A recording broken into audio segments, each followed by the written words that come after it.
안녕하세요. 영화를 연구하는 무비썸 송경원입니다. 이번 주에 다룰 영화는 홍상수 감독님의 밤의 해변에서 혼자입니다.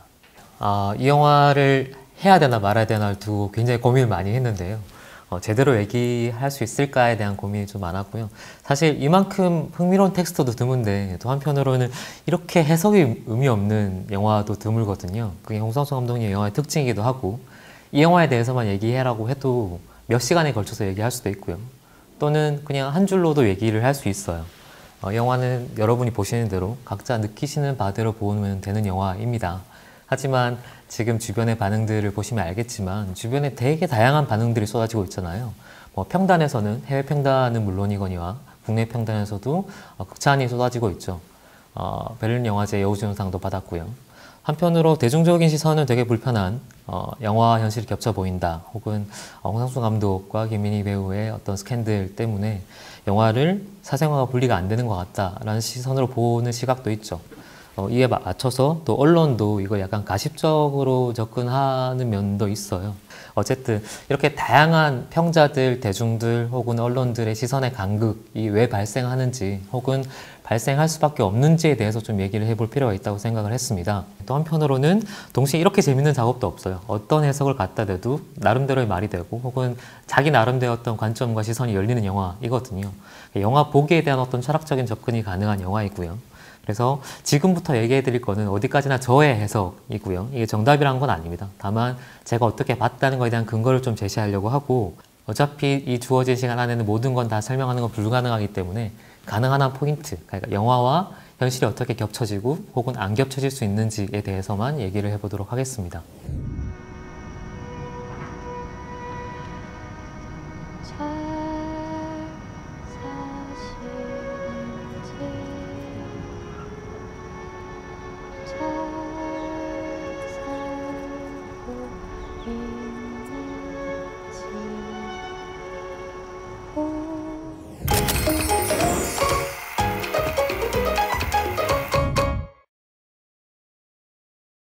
대중적인 시선에서 접근해서 이 영화를 좀 서사적으로 읽어보면 별 것 없는 이 사건을 서사적으로 다시 연결을 해야 되는 거죠. 당연히 이 영화의 전체 설정, 여배우가 유부남과 사랑에 빠졌다, 요거가 제일 중요한 겁니다.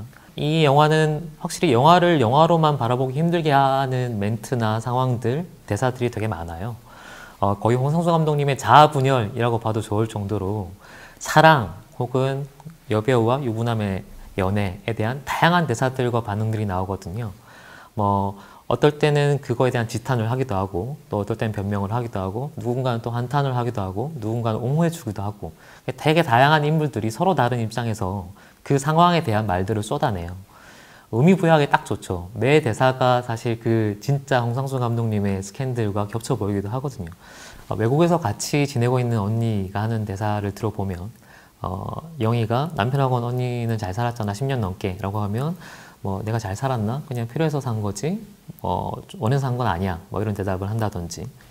또 권혜우 배우가 하는 대사 중에 이런 영희를 둘러싼 인물들의 반응들을 보고 왜 그렇게 난리를 치는 거냐며, 좀 가만히 놔두지, 그 인간들이 사람 하나 잡아가면서 이렇게 괴롭힌다 라는 식의 대사를 하기도 해요. 나는 그 사람 편이 돼주고 싶다 라는 대사를 하기도 하고요.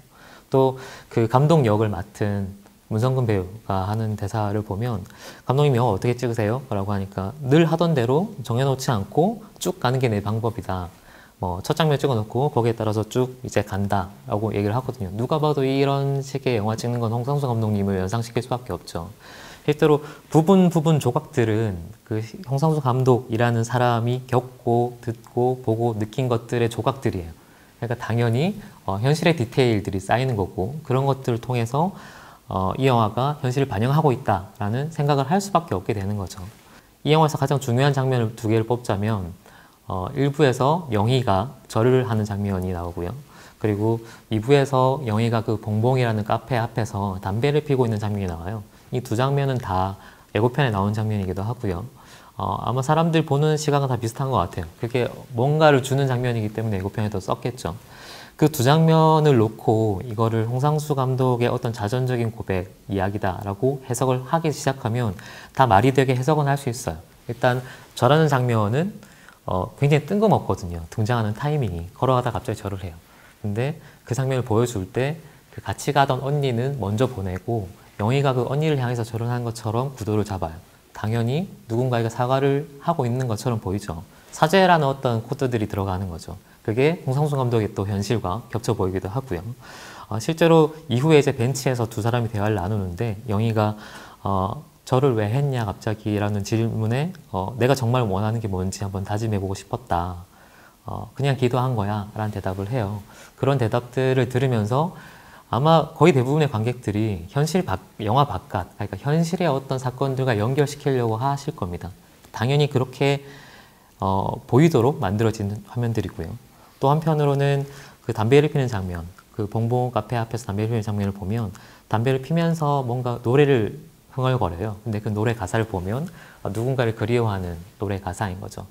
영화에서는 영희가 그 감독을 아마도 그리워하면서 그런 노래를 하고 있는 것일 텐데 또 영화를 보는 관객들은 저게 김민희라는 배우가 홍상수라는 감독에게 보내고 있는 노래가 아닌가라는 착각을 하게 만듭니다. 이 영화에는 검은 옷을 입은 남자가 나오는데 이 남자는 이때까지 홍상수 감독님의 영화에서 찾아보기 힘든 캐릭터거든요.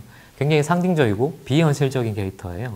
한 3번 정도, 3, 4번 정도에 걸쳐서 나오는데 1부 마지막에 그 영희라는 배우를 들쳐매고 어디론가 사라집니다. 마치 납치하는 것처럼. 그리고 2부에서 등장할 때는 그 영희가 머물고 있는 숙소 바깥에서 창문을 닫고 있는 남자로 나와요. 근데 그 사람이 창문을 닫고 있을 때 아무도 그 사람을 인식을 안 하는 것처럼 마치 유령인 것처럼 묘사가 되고 있죠. 그런 상징적인 캐릭터 혹은 비현실적인 캐릭터를 그전 영화에서는 거의 찾아보기 힘들었어요. 근데 이번 영화에서 등장하니까 당연히 뭔가 의미 부여를 하고 싶어지는 거죠. 또 앞서 그 두 장면과 마찬가지로 서사적인 맥락에서 이 장면을 의미 분석을 해본다고 하면 뭐 죽음의 이미지 혹은 그 혼자 고독을 삼켜야 하는 영희라는 캐릭터가 받는 스트레스의 어떤 발현처럼 보이기도 해요. 들쳐매고 왼쪽으로 사라진다는 그 이미지도 그렇고요. 그리고 아무도 그 사람이 안 보이는 것처럼 행동한다는 것도 그렇고요. 서사적으로 볼 때는 이 검은 옷이라는 또 코드가 들어가기 때문에 영희가 받고 있는 스트레스로 인한 뭐 죽음의 갈망 이런 식으로 해석할 여지도 충분한 거죠. 마지막으로 그 영희가 바닷가에서 그 꿈을 꾸는 장면이 나오는데 사실 이게 꿈인지 아닌지 정확히 얘기할 수는 없어요. 근데 편집이 마치 꿈인 것처럼 보이기도 하고요. 실제로 그 누워있는 장면 바로 다음에 이어지는 쇼트는 그 왼쪽에서 오른쪽으로 걸어가는 쇼트가 나와요. 그리고 나중에 이게 꿈인 것 같다라고 커팅이 되고 나서 맨 마지막에 엔딩을 장식할 때는 영희가 오른쪽에서 왼쪽으로 걸어가거든요. 근데 오른쪽에서 왼쪽으로 걸어가는 거는 해변가에 오른쪽에서 왼쪽으로 걸어가는 그 행위는 아까 말씀드린 검은 옷의 남자도 똑같은 방향으로 걸어갔어요.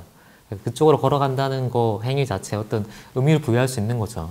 서사적인 의미는 다 부여가 가능합니다. 근데 제가 말씀드리고 싶은 거는 그런 해석이 가능은 한데 꼭 그렇게 해석해야 되나? 라는 좀 이의를 제기하고 싶어요. 근데 문제는 뭐냐면 이전 영화들 같은 경우 하하나 부천방향이나 지금 이 스캔들이 터지기 전의 영화들은 대략적으로 그렇게 읽혔어요. 물론 서사적으로 그때도 읽는 사람들이 있었지만 이 영화를 뭐 시간의 어떤 역전으로 보는 사람들도 있었고 혹은 홍상수의 어떤 개인적인 자전적인 얘기로 읽는 사람도 있었죠. 하지만 의미가 하나로 지정되진 않았거든요. 스캔들이란 되게 큰 사건이 벌어지고 난 다음에는 많은 관객들이 그 프레임을 통해서 영화를 보려고 하는 거예요. 실제로 그렇게 보이기도 하고요. 이게 본질적으로는 오독은 아니지만 되게 많은 가능성들을 제한하고 있는 거라고 저는 생각을 합니다. 그래서 이 영화를 좀 다른 방식으로 볼 수 있는 방법, 경로에 대해서 좀 얘기를 해볼 필요가 있다고 생각하고 그걸 위해서는 홍상수라는 사람이 영화를 어떻게 만드는지 그리고 영화에 대해서 어떤 철학을 갖고 있고 어떻게 접근하는지에 대한 설명이 좀 필요합니다. 일단은 상당 부분의 많은 견해를 국내에서 홍상수 감독을 제일 잘 알고 있는 평론가 중에 한 명인 정한석 평론가의 견해를 제가 많이 참고했다는 걸 먼저 밝혀드리고요.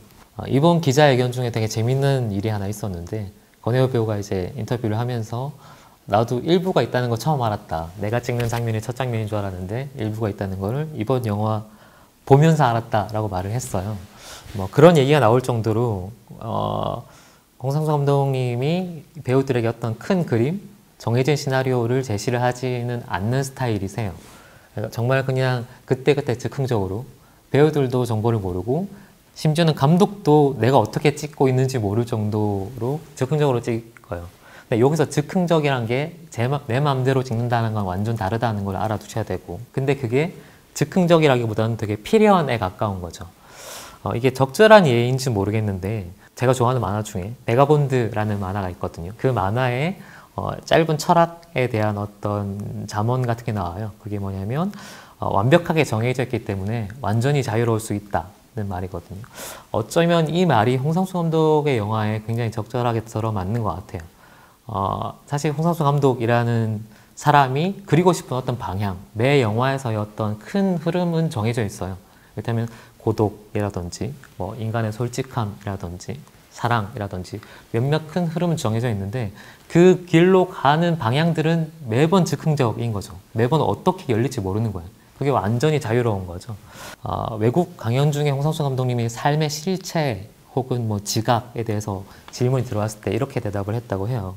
우리가 이렇게 물맛, 지금 마시고 있는 물맛에 대해서 말을 할 수 있지만 몇 년이 지나도 이 물맛을 알 수는 없다. 이 말은 무슨 말이냐라고 하면 결국은 뭔가가 존재는 하는데 그거는 그 순간에만 존재하는 어떤 진실, 찰나의 진실인 거고 그걸 본질적으로 전달하는 건 불가능하다는 거죠. 그 불가능하다는 걸 감독님도 알고 있고 하지만 가까워지고 싶은 거죠. 그 불가능함에 최대한 영화라는 형식을 빌어서 최대한 그 느낌들을 전달하려고 하는 것, 이게 홍상수 감독의 어떤 목표인 거고요. 궁극적으로 얘기하면 이 사람은 어떻게 영화를 만드는 거냐면 본인이 얘기하고 싶은 큰 방향이 하나 있고 그 방향을 가지고 어느 날 어느 순간에 어떤 장소에 가요. 어떤 배우를 데리고, 그리고 그 사람이 있는 화면을 보고 그때 받는 느낌들이 있는 거예요.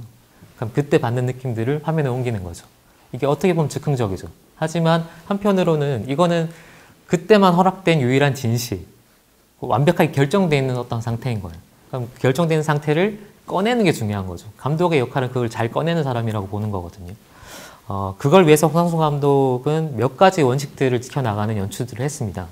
크게 보면 전작에서의 보이는 연출적인 큰 특징은 한 3가지 정도로 정리를 할 수 있어요.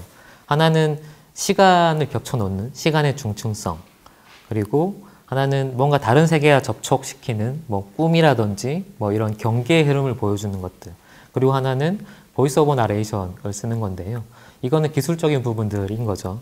시간의 중층성을 볼 수 있는 거는 북촌 방향 혹은 다른 나라에서 이게 계속 시간의 미로를 맴도는, 우리가 얘기하는 서사라는 거는 A에서 B로 가는 거잖아요. 근데 홍상수 감독님의 영화를 보면 이게 어느 선에서 시작해서 어떻게 끝났다는 느낌이 잘 안 들어요. 계속 뺑뺑 돈다는 느낌이 들거든요. 시간이 약간 원형을 이루고 있는 그런 시간의 중층성, 그리고 이게 꿈인지 현실인지 뭐 장자지몽처럼 이 경계를 되게 모호하게 만드는 작업들을 계속 해왔습니다. 대표적인 영화가 다른 나라에서 같은 거죠. 그리고 인물의 내면을 다른 사람의 입을 빌려서 서술하는 보이스 오브 나레이션, 이 3가지 정도를 주로 자주 써왔어요. 이런 연출법들을 통해서 결국 보여주고 싶은 건 뭐냐라고 하면 차이와 반복인 거죠. 비슷해 보이는 유사한 것들을 2번, 3번 겹쳐서 보여주면서 실제로는 다른 것들, 다르다는 거를 드러내려고 하는 거예요. 뭐 시간의 중층성도 비슷한 사건들이 계속 일어나는 것 같은 시간들을 겹쳐 보이고, 혹은 꿈이랑 뭐 다른 세계, 꿈이랑 현실의 경계를 보여주는 것도 꿈과 영화 속의 다른 현실들을 겹쳐서 보여주는 거죠. 보이스 오브 나레이션도 마찬가지예요. 자기의 내면을 다른 사람이 얘기한다는 거, 내 말이 아니라 말이 이제 겹치는 것들을 보여주는 거죠. 이렇게 비슷해 보이지만 다른 것들, 실제로 겹쳐 보이면 다른 것들, 그 차이를 계속 발견해 나가려고 하는 연출 기법들이거든요. 어쨌든 현실을 찍은 영화 혹은 현실이 반영된 어떤 영화를, 장면들을 보여주면서 이게 현실과 얼마나 다른지를 오히려 역설적으로 드러내는 거예요. 홍상수 감독 영화에서 왜 흔히 줌인, 줌아웃, 패닝 이런 것들이 되게 당황스럽다고 느끼시는 분들이 많거든요. 보통 영화에서는 그렇게 노골적으로 줌인이 갑자기 들어가거나 갑자기 패닝을 하거나 하지 않아요. 근데 홍상수 감독 영화에서는 그거를 그냥 스스럼 없이 쓰는데 다양한 해석이 있을 수 있어요. 근데 저는 어떤 느낌이냐면 본인이 굳이 이게 영화라는 걸 감추지 않는 거죠.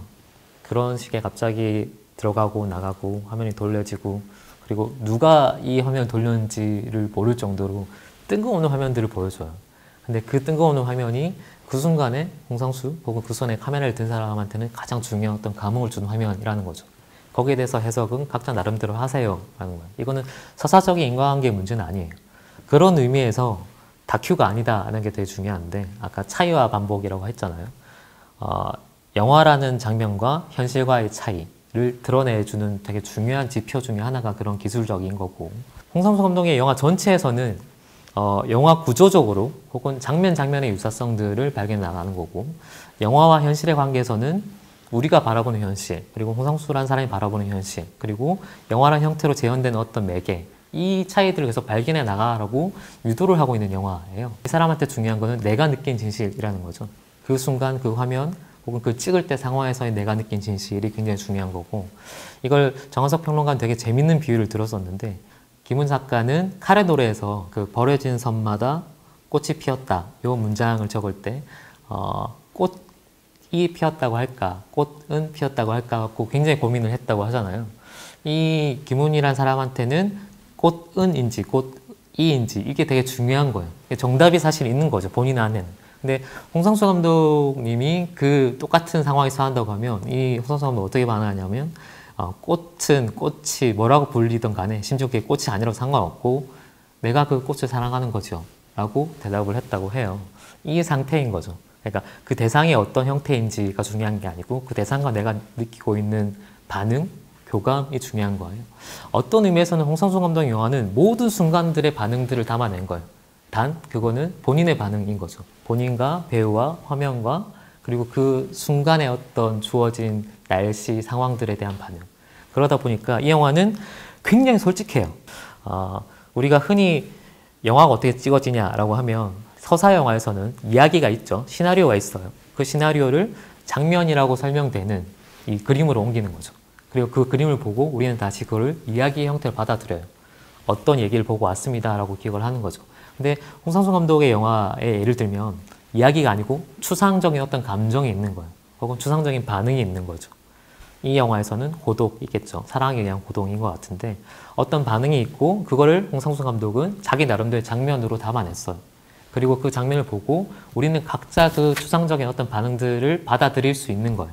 물론 이걸 또 이야기로 받아들이는 분도 있겠죠. 하지만 홍상수 감독이 처음에 의도한 것처럼 추상적인 형태로 받아들일 수도 있는 거예요. 고독하다는 감정을 느낄 수도 있고 혹은 되게 공허하다는 감정을 느낄 수도 있고 슬프다는 감정을 느낄 수도 있죠. 어떤 감정을 받아들일 건가는 관객 여러분의 몫이에요. 그런 의미에서 완벽하게 열려있는 영화라는 거죠. 검은 옷의 남자는 어떻게 찍어졌는가를 설명을 하면 그럴 수밖에 없겠다라는 생각이 드는데 실제로 이제 독일 분량을 찍을 때 스텝이 4명밖에 없었대요. 굉장히 최소한의 스텝들을 가서 찍었고 그래서 도착한 날 테스트 촬영하면서 검은 옷의 남자가 누구냐면 박홍렬 촬영 감독이거든요. 일부 촬영 감독이 그 남자예요. 찍을 사람이 없어서 촬영 감독에게 저 엑스트라를 맡긴 거죠. 그러니까 언덕 위에서 올라가서 지금 몇 시에요? 라고 물어보는 남자 역을 맡겼어요. 근데 그 화면을 찍고 나니까 감독님이 그 화면에서 굉장히 받은 어떤 느낌이 있었나 봐요. 그 다음부터 이걸 계속 살리고 싶다라고 해서 박홍렬 촬영 감독을 계속 집어넣은 거예요. 그래서 되게 뜬금없이 등장하는 것처럼 보이죠. 실제로 뜬금없어요. 이걸 서사적으로 연결시키려고 하면 뜬금없죠. 근데 그 장면이 나올 때마다 여러분들이 받는 어떤 반응들, 저게 뭘까 하는 궁금증, 그런 것들이 사실은 감독이 의도한 거고 그거를 우리가 알고 있는 형태, 인간관계가 말이 되는 서사로 굳이 연결시키지 않아도 괜찮아요. 여러분이 받는 그 느낌 자체가 되게 중요한 거죠. 제가 지금 홍상수 감독님이 영화 만드는 작업들을 말씀드린 이유는 앞에 설명드린 것처럼 제일 큰 필터, 그러니까 스캔들, 혹은 홍상수가 자기 반영적으로, 자기 고백적으로 영화를 찍었다. 그 제일 큰 필터를 한번 덜어내고 이 영화만 한번 보시라는 거죠. 그러면 못 보던 것들이 되게 많이 보이실 거예요. 그런 감상법을 좀 추천해드리고 싶고 제가 그런 필터를 빼고 봤을 때 이 영화가 어떻게 보이는지에 대해서 이제 짧게 얘기를 한번 해보겠습니다. 그래서 밤의 해변에서 혼자는 어떤 영화냐? 지금부터는 제 감상문을 들려드리겠습니다. 이 영화의 제목이 밤의 해변에서 혼자잖아요. 근데 사실 영화에서는 밤의 해변이 한 번도 등장하지 않아요. 왜 제목이 밤의 해변에서 혼자이냐라고 하면 이 제목은 월트 위트먼의 시 밤의 해변에서 혼자라는 시에 영감을 받았다고 합니다. 그래서 그 제목을 따왔다고 하고요. 근데 이 시의 내용이 어떤 느낌의 시냐면 되게 깜깜한 밤, 해변에 혼자 있는 사람에 대한 묘사예요. 한번 생각을 해보세요. 아무것도 없는 깜깜한 밤에 혼자 해변가에 있을 때 느껴지는 느낌. 굉장한 고독감과 함께 그냥 이 세계에 혼자 있다는 느낌이거든요. 온전히 자신이 느껴지는 거예요. 이 세상 전체에 나 혼자 있는 그 상황과 그때 느낄 수 있는 느낌들을 영화는 계속 묘사를 하려고 하는 거죠. 혹은 이 사랑하지만 만날 수 없는 상태라는 게 그런 고독감과 비슷하다라는 의미이기도 하겠죠. 한마디로 얘기하면 이 영화는 김민희를 위한 영화인데 베를린 영화제에서 여우주연상을 받은 것처럼 김민희라는 배우로 인해서 존재하는 영화예요. 그 배우에게 어떤 헌사를 바친다는 게 아니라 정말 이 배우가 어떻게 느끼고 어떻게 반응하고 어떻게 상황에 대처하는지에 대한 모든 묘사들이 다 들어있는 거죠. 근데 우리가 흔히 고독이라는 어떤 추상적인 단어를 묘사할 때는 이 사람이 고독할 수밖에 없는 상황, 이야기, 사건들을 만들려고 하잖아요. 이 영화는 그런 게 하나도 없어요, 사실. 그냥 그 사람이 어떻게 고독이 발현이 되는지 혹은 때때로 어떻게 거짓말을 하고 때때로 어떻게 자기 진심을 표현하는지에 대한 모든 상황들, 반응들을 그냥 모아놓은 거죠. 부스러기들을 다 모아놨다고 보셔도 돼요.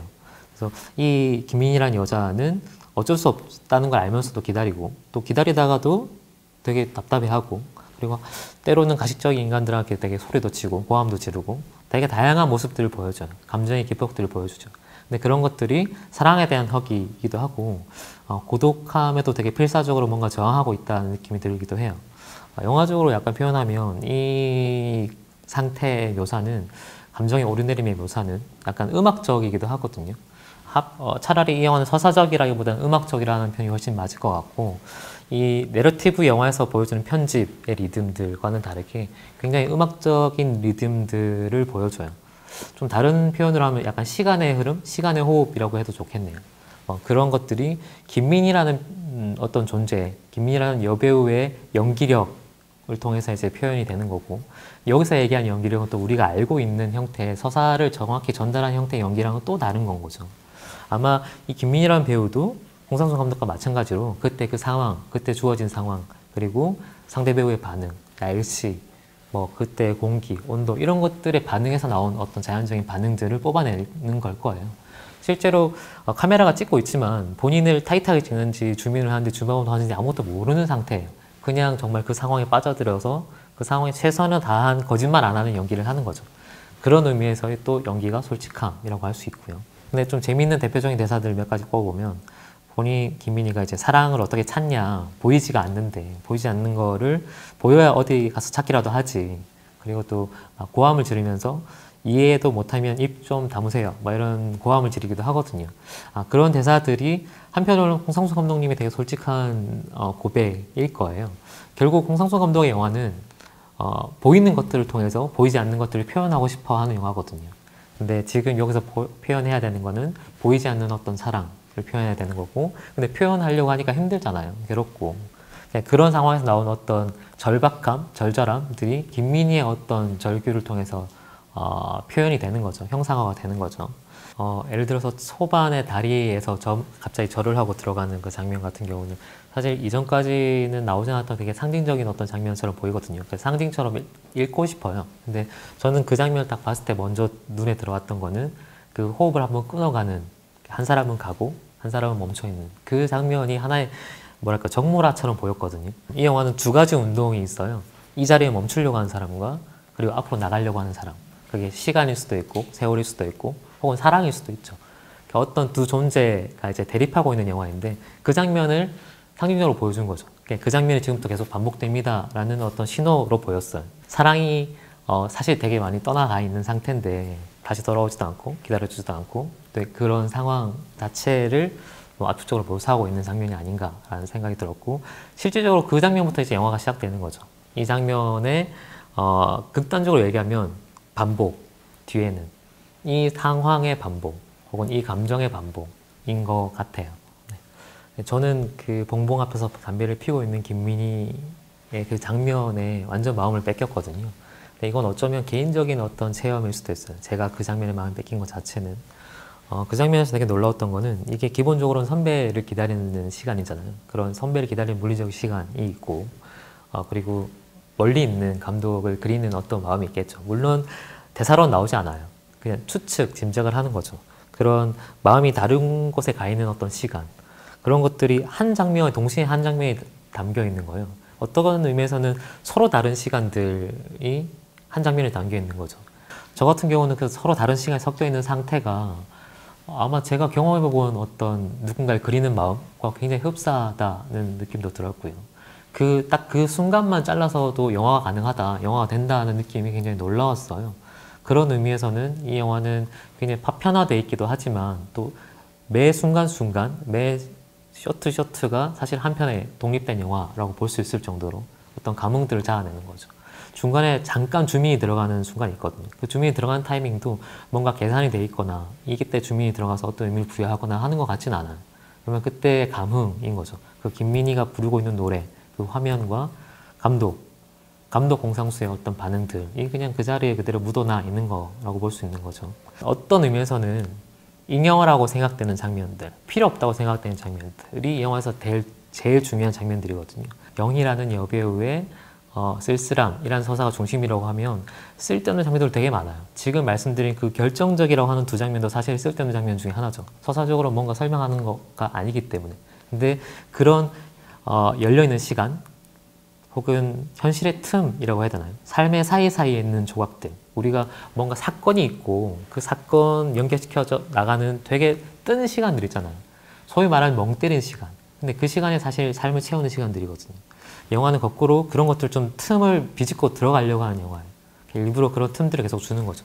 그래서 되게 쓸데없는 장면들이 더 많아요. 예를 들면 봉봉 카페에서 인물들 대화하고 있는데 카메라가 갑자기 창밖을 바라봐요. 갑자기 창밖을 줌인해요. 창밖에 뭐가 있지도 않아요. 그냥 누가 지나가는 것만 보여주죠. 근데 그 장면이 홍상수에게는 그때 필요했었나 봐요. 혹은 그때 주어지는 감각이 방금 말씀드린 일상에 되게 쓸데없는 감각.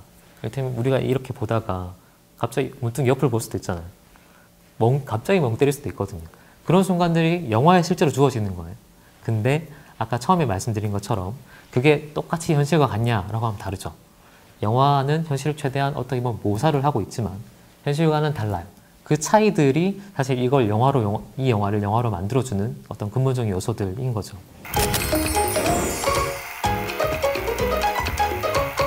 제가 이 영화에 점수를 드리는 거는 평가라기보다는 제 감상이 어느 정도였다. 그리고 이걸 잣대로 해서 이런 영화들의 호기심을 한번 가지셔도 좋겠다라는 어떤 추천의 의미에서 드리는 점수라고 생각해 주시면 좋겠습니다. 이 영화의 대중성은 60점입니다. 이 영화의 예술성은 100점입니다. 지금까지 영화를 연구하는 모비썸 송경훈이었습니다. 다음 주에 또 다른 영화로 찾아뵙겠습니다.